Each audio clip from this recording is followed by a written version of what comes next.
4 দিনের যুক্তরাজ্য সফর শেষে দেশে ফিরেছেন প্রধান উপদেষ্টা অধ্যাপক ডক্টর মোহাম্মদ ইউনূস। শনিবার সকাল 9টা 45 মিনিটে তাকে বহনকারী বিমান বাংলাদেশ এয়ারলাইন্সের ফ্লাইটটি ঢাকা হযরত শাহজালাল আন্তর্জাতিক বিমানবন্দরে অবতরণ করে। প্রধান উপদেষ্টার প্রেস উইং সূত্রে এ তথ্য জানা গেছে।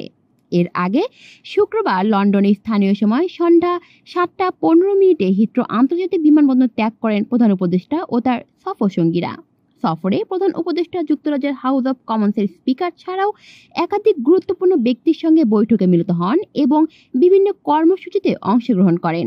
ব্রিটিশ রাজা তৃতীয় চার্লস তার হাতে তুলে দেন ব্রিটেনের মর্যাদাপূর্ণ পুরস্কার কিংস চার্লস হারমোনি অ্যাওয়ার্ড।